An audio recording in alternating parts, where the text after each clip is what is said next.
बिस्मिल्लाहिर्रहमानिर्रहीम। अस्सलाम वालेकुम। मुझे उम्मीद है मेरे तमाम व्यूअर्स बिल्कुल ठीक होंगे। आज मैं अपने व्यूअर्स के लिए देसी मुर्ग कढ़ाई की रेसिपी लेकर आई हूँ। जब आप इसको इस तरीके के साथ बनाएंगे तो रेस्टोरेंट की भी भूल जाएंगे। बहुत आसान तरीका है और चंद ऐसे स्पाइसेस होते हैं जिनकी टाइमिंग बहुत ज़रूरी होती है, जिससे ये बहुत खुशबूदार और मज़ेदार होगी। तो फिर शुरू करते हैं कि देसी मुर्ग कढ़ाई कैसे बनाते हैं।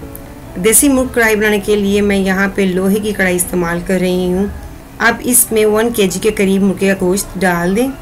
फिर इसमें 1 गिलास पानी, 1 टेबलस्पून कुटा हुआ ताज़ा लहसुन, 1 टेबलस्पून कुटा हुआ ताज़ा अदरक, 4 अदद मीडियम साइज के टमाटर छिलके के बगैर कटे हुए डालकर 20 मिनट के लिए मीडियम आंच पर कवर करके छोड़ देंगे। ये देसी मुर्गा है, इसको गलने में थोड़ा टाइम लगता है। 20 मिनट के बाद इसमें पानी है। फ्लेम को तेज करें और इसको फ्लैट चम्मच के साथ मिक्स करें ताकि टमाटर इसमें घुल जाएं। जब पानी सुखा रहे हों तो इसमें 1 टीस्पून लाल मिर्चों का पाउडर, 1 टीस्पून नमक, हाफ टीस्पून हल्दी डालकर मिक्स करें।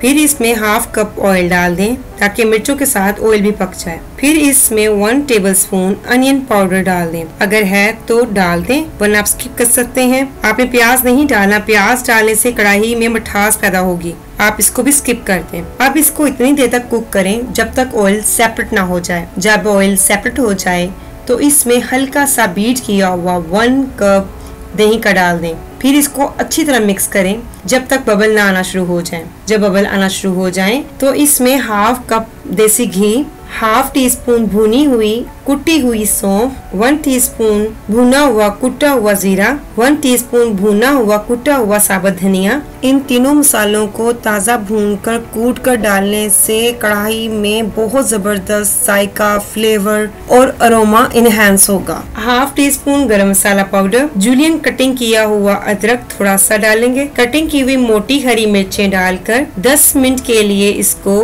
दम पर रख देंगे। 10 मिनट के बाद माशाल्लाह इसकी लुक देखें। आप इस तरह भी इसको सर्व कर सकते हैं, लेकिन मैं इसको मिक्स करके डिश आउट करूंगी।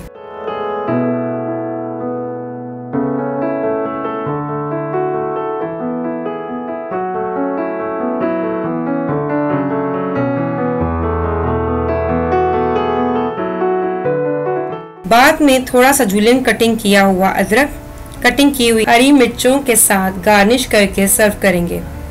अगर आपको ये मेरी आसान सी रेसिपी पसंद आए तो प्लीज़ लाइक, शेयर और सब्सक्राइब करना मत भूलिएगा।